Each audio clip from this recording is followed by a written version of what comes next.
Assalamualaikum warahmatullahi wabarakatuh. Annyeonghaseyo 여러분. Salam sehat, salam kekeko buat semuanya.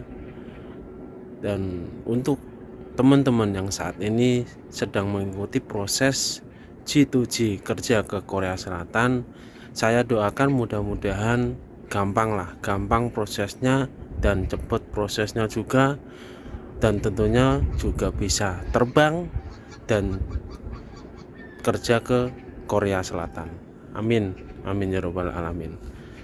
Oke teman-teman, di video kali ini saya kebetulan kan masih libur ini karena baru memasuki hari raya Imlek. Jadi di seluruh Korea Selatan ini ada cuti, ada liburan ya teman-teman, namanya liburan Sholal. Jadi dapat libur 4 hari. Ya kemungkinan karena juga cuacanya sedikit dingin, jadi saya juga malas untuk keluar teman-teman. Gitu ya. Oke, ini kebetulan di cuaca hari ini masih sekitar jam 10-an ya teman-teman, baru bisa bikin video karena menunggu agak siangan. Karena kalau tadi pagi itu cuacanya atau suhunya masih minus teman-teman. Kalau ini agak siangan dikit, ini agak anget, mungkin sekitar 5 derajat ya gitu. Oke, ini cuacanya di siang hari ya. Ini saya kebetulan berada di atas pabrik teman-teman. Nah, ini saya di atas pabrik. Oke, aku bentar. Nah, di belakang pabrik saya itu ini apa ya, bekas padi ya, baru dipanen kemarin. Ini karena mau dari musim dingin mau ke musim semi, ini baru nanti akan apa disiapkan untuk penanaman bibit. Nah, itu yang putih sebelah sana itu padi teman-teman, benih padi maksudnya, nanti akan ditebar, ditanam lagi. Oke, ini saya lihatkan ya ke atas sebentar ya, kalau dari atas itu bagaimana. Oke, hati-hati teman-teman, karena yang satu tangan ini saya pegang handphone. Nah, ini saya agak lebih tinggi lagi. Sebetulnya bisa sih ke atas lagi, ini naik terus ke sini, cuma dingin sampai sini aja. Nah, ini di atas pabrik saya. Biasanya saya di sana itu membetulkan apa ini, kayak sirkulasi udara ya teman-teman. Kadang itu kalau musim dingin itu dia seret, karena mungkin kecampur debu, terus dia kena oli juga, terus seret nggak muter. Terus saya ke atas nih tak perbaiki, mungkin apa ya, ngasih oli dikit juga biar gampang muternya. Nah, ini saya di atas teman-teman, penampakannya seperti ini. Biasanya di sini tuh banyak sekali apa ya, pesawat terbang lalu lalang teman-teman, karena kebetulan yang daerah seperti sana ini itu udah deket sama Korea Utara ya teman-teman. Jadi kebetulan saya pabrik yang saya kerjai saat ini itu saya agak dekat sama Korea Utara ya teman-teman. Itu ada Gunung Tajat. Jadi kalau malam itu banyak sekali pesawat yang lalu lalang. Terus kalau pas ada kayak Korea Utara sama Korea Selatan agak ada sedikit konflik lah, atau panas-panasan gitulah, itu banyak sekali tiap hari, tiap jam itu malah helikopter itu selalu lalu lalang teman-teman di atas pabrik ini persis. Ya mungkin buat keamanan gitu aja. Oke, lanjut ke bawah ya, karena udah terus terang dingin teman-teman. Karena meskipun panas ada matahari, tapi membawa angin jadi cuacanya dingin. suhunya dingin gitu ya. Bentar, keturun dulu, hati-hati.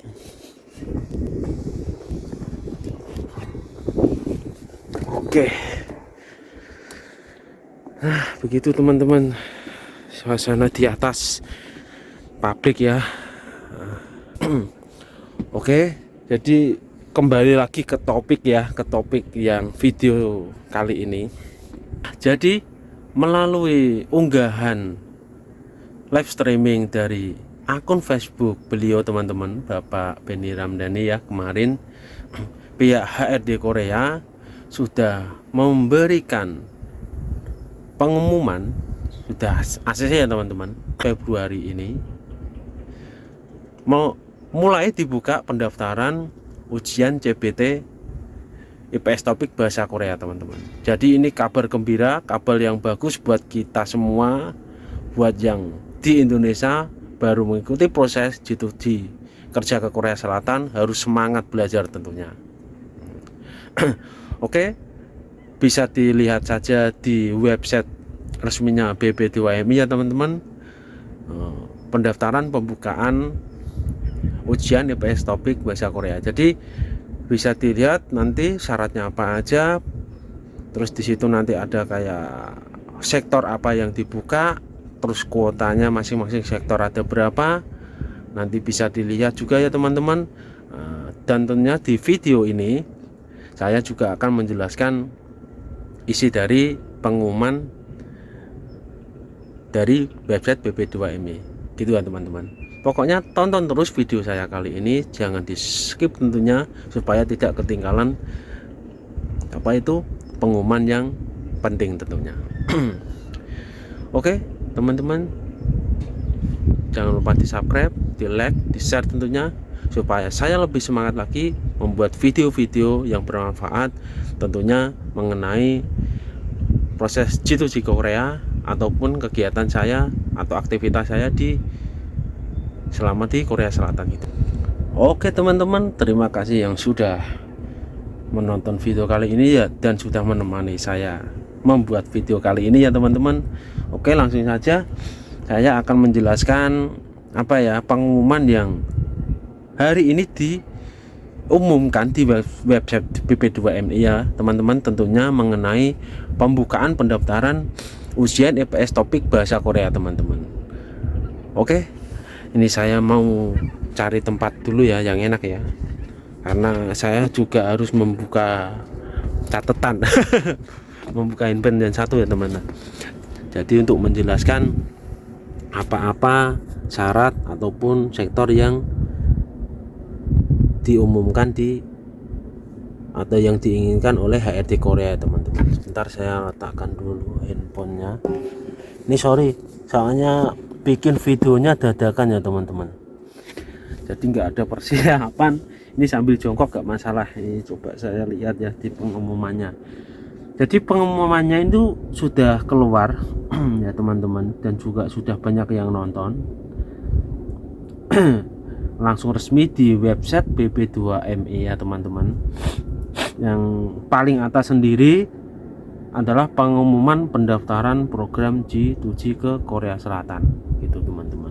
Oh ya, sebelumnya karena memang ini kebetulan liburan Solal ya teman-teman, dan kemarin juga bertepatan dengan pemilu 2024. Ini masih ada bekasnya teman-teman. Nah, kebetulan saya kemarin nyoblosnya di TPS 1 ya, Seoul ya teman-teman. Ya mungkin bisa di daerah saya, cuma saya kepengennya di TPS Seoul sekalian jalan-jalan gitu ya teman-teman. Nah ini teman-teman ya, saya sambil senderan yuk apa ya, capek.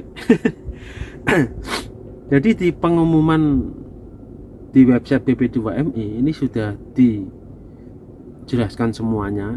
Mungkin banyak teman-teman yang sudah tahu, tapi nggak apa-apa lah, ini saya kasih penjelasan juga aja. Jadi pengumumannya itu paling atas sendiri, tulisannya adalah pengumuman pendaftaran program G2G ke Korea dengan sistem poin tahun 2024 gitu ya teman-teman. Itu langsung resmi dan ditandatangani oleh Deputi Penempatan dan Perlindungan Kawasan Asia dan Afrika ya teman-teman. Itu oke, saya lanjut aja. Nah, berdasarkan surat HRD Korea, ada nomornya juga, di tanggal 2 Februari perihal permohonan kerjasama ya teman-teman, perekrutan dan penempatan kerja ke Korea Selatan sudah di ACC. Jadi gini teman-teman, Kepala Badan BP2MI itu kemarin melakukan kunjungan ke Korea dan juga melakukan diskusi dengan HRD Korea, itu mengajukan permohonan untuk diadakan ujian teman-teman. Ya, untuk pengajuan permohonannya banyak teman-teman. Ya kayak seperti asuransi, kayak seperti kesejahteraan karyawan, kayak gaji, itu agar diperbaiki lah untuk khususnya PMI kita. Cuma yang saya bahas hari ini mengenai pengajuan permohonan itu dan benar-benar sudah di ACC oleh pihak Korea teman-teman. Oke, saya lanjut aja ya teman-teman. Nah, untuk yang pertama ini adalah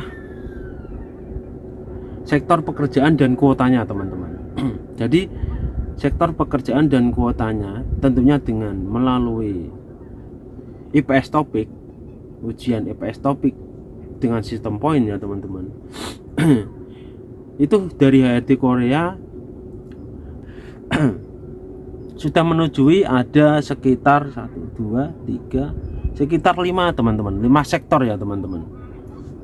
Dan kemarin juga sudah diinfokan ya melalui Junusim itu di akunnya, memang ada kayak ada tambahan sektor gitu, dan ini ternyata benar teman-teman, ada tambahan sektor ya teman. Jadi saya ulangi lagi, untuk sektor pekerjaan yang disetujui ini, yang diumumkan oleh HRD Korea itu ada 5 teman-teman. Tentunya tetap yang utama manufaktur tetap masih ada dan fixing. Saya ulangi, jadi pertama manufaktur, kedua fishing, terus yang tahun kemarin ada penambahan itu yang di shipbuilding, terus yang keempat itu ada servis 1, servis 2. Ini nanti saya jelaskan ya, antara servis 1 servis 2 itu lebih detailnya ke apa, karena soalnya tulisannya servis, mungkin kayak tambahan lah, atau sejenis perusahaan kita kayak jasa lah gitu, entah nanti di office atau apa gitu ya teman. Oke, lanjut aja kita ke yang pertama manufaktur ya teman-teman. Untuk di sektor manufaktur ini kita untuk Indonesia, dingin. Untuk Indonesia ini diberikan kuota sebanyak 7.000 ya teman-teman, sekitar 7.000 gitu. Tapi untuk kuota kita jangan terlalu berpatokan ya teman, berpatokan segitu itu jangan, dari semua sektor jangan. Jadi bisa jadi nanti berkurang atau bisa jadi malah ditambahin gitu ya teman-teman, tergantung permintaan user di sini masih banyak enggak permintaan pekerja gitu ya teman-teman. Karena kasus dari tahun-tahun kemarin sih kebanyakan ditambahin gitu teman-teman. Jadi mudah-mudahan di tahun ini juga dari semua sektor ada penambahan kuota gitu ya teman-teman. Amin. Oke, jadi untuk manufaktur kuotanya itu 7.000. Terus untuk yang kedua fishing kuotanya ada berapa ini, sekitar 4.000. Terus di sektor shipbuilding itu sekitar 290-an teman-teman, itu ya. Terus untuk yang ini yang keempat, ini tambahan ya teman-teman, yang sudah di ACC ini servis 1. Ini kalau saya baca, saya cermati itu kayak yang servis 1 itu kayak pengiriman, jasa pengiriman. Mungkin kalau di Indonesia mungkin kayak GrabFood, terus kurir, kayak pengepakan gitu ya teman-teman. Kalau saya baca sepertinya yang servis 1 itu lebih ke bahan pangan kek atau pengiriman barang-barang gitu teman-teman. Itu yang servis 1. Terus untuk yang terakhir, sektor yang servis 2 itu mungkin lebih ke hotel sama Korean food, restoran lah teman-teman. Jadi gitu. Mungkin kalau yang kelima ini, oh bentar teman-teman, ada suara burung banyak. Jadi sambil iklan. Ya memang kalau pas cuaca gini tuh banyak burung-burung yang berterbangan teman-teman. Bentar ya, ini iklan dulu, tak lihat camnya. Oh ini teman-teman pada terbang. Iklan sebentar ya teman-teman.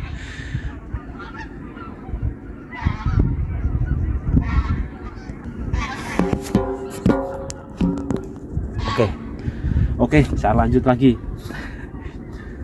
Tadi sampai mana ya? Oh ya, jadi servis 1 tadi untuk kayak jasa ya, jasa mungkin makanan, grosir atau kurir, pengiriman barang gitu ya teman-teman. Terus untuk yang sektor kedua, servis 2 itu lebih ke hotel, resort ataupun ke restoran teman-teman, Korean food gitu. Atau bisa jadi nanti warung-warung Indonesia bisa menerima. Jadi untuk yang servis 2 itu lebih ke hotel, maksudnya ke hotel sama ke restoran teman-teman. Bisa jadi dari chef atau office, bisa jadi gitu. Jadi untuk tahun ini kabar gembira, kabar bagus buat semuanya yang baru mengikuti proses G2G Korea ya teman-teman. Jadi prosesnya tambah banyak. Jadi semangatnya belajar harus ditambah juga teman-teman. Karena semakin banyak sektor dibuka, sektor penempatan kita ya teman-teman, otomatis peminat dari yang mengikuti ujian nanti tambah banyak juga teman-teman. Begitu. Jadi untuk teman-teman yang mau mengikuti atau mendaftar ujian untuk sistem poin IPS topik ya teman-teman, itu dimatangkan dulu, dipikir-pikir dulu supaya nantinya jangan salah pilih sektor ya teman-teman. Jadi sebelum teman-teman nanti ada verifikasi, kan daftar dulu terus nanti ada verifikasi, dipikir matang-matang dulu cocoknya atau kemampuan saya ini di bidang mana teman-teman, begitu supaya nanti kalau sudah lulus terus terbang sampai ke Korea, sewaktu bekerja itu tidak kaget atau tidak kecewa karena sudah tepat sesuai dengan sektor yang atau kemampuan yang kita punyai atau miliki, begitu ya teman-teman. Oke, dari yang pertama tadi itu untuk sektornya, dan yang kedua saya jelaskan mengenai persyaratan pendaftarannya teman-teman. Kalau syarat-syarat pendaftaran ini masih sama sih, sama yang kemarin, hampir mirip.